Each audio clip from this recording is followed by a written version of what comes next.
సరే ఇంక అమ్మాయి రమ్మన్నది అనేసి బాబాయ్ ఇంక సరదాగా నవ్వుకుంటూ వెళ్తూ ఉంటారు. ముందుకు పోయిన తర్వాత శ్మశానం వస్తుంది. అక్కడికి వెళ్ళిన తర్వాత ఆగిపోతుంది. ఏంటి ఇక్కడ ఆగిపోయినామంటే, ఏం లేదు, ఇందులో కొంచెం పని ఉంది, పోయి చూసుకొని వెళ్దామా అని అమ్మాయి అంటుంది.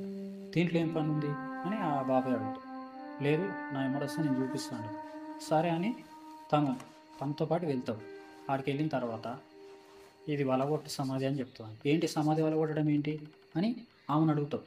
లేదు, నువ్వు ఆ సమాధి వలగొట్టి ఫస్ట్ తోలుకొచ్చింది ఎందుకు, సమాధి వలగొట్టి నీకు తోలుకొచ్చావని అని అంటే, అవును నేను సమాధి వలగొట్టి నీకు తోలుకొచ్చని ఆమె గట్టిగా మాట్లాడుతుంది. అసలు సమాధిలో ఏముందని బాబాయ్ అడుగుతాడు ఆమె. ఆ సమాధిలో నా లవర్ బాడీ ఉంది, అది బయటికి తీయాలని నేను తోలుకొచ్చినని చెప్తాడు అంటాడు. అన్న తర్వాత అప్పుడు ఆ బాబాయ్కి డౌట్ వస్తుంది.